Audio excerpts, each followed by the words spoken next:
Ce streamer sur Twitch est en train de bousculer les compétitions de foot et il a même été adoubé par Zidane. Au fait, Amine, c'est quand ton match retour?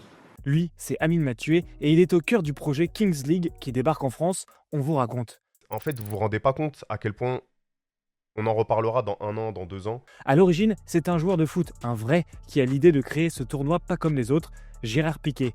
L'ancien international espagnol et ex-compagnon de Shakira réfléchit à des matchs de foot plus rapides sur des terrains plus petits avec des équipes à l'effectif réduit. La Kings League naît en Espagne en 2022.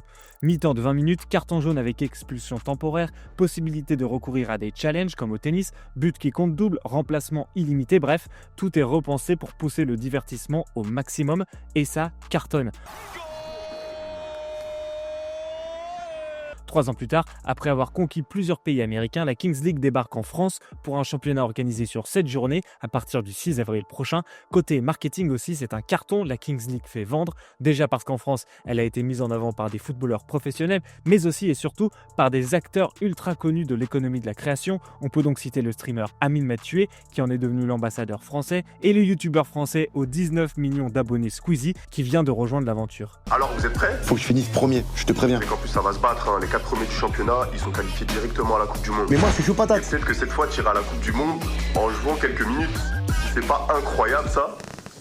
Quand on sait que les matchs de la Kings League vont être diffusés en partie sur leurs chaînes respectives, il y a de quoi faire rêver les annonceurs. En novembre 2022, Amine Mathieu avait prouvé que le modèle avait du potentiel en France avec sa compétition Eleven All-Stars. Le principe, un match entre créateurs de contenu dans un vrai stade diffusé en direct sur sa chaîne Twitch. Résultat, un pic d'audience à plus de 1 million de viewers. C'est plus qu'un PSG-OM en Ligue 1 et c'est gratuit.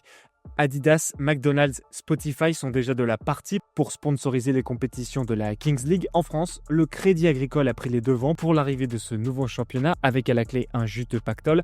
La compétition se finance à la fois sur des publicités diffusées sur les chaînes des principaux créateurs pendant les matchs, puis prend une part sur le merchandising vendu et les prix des billets.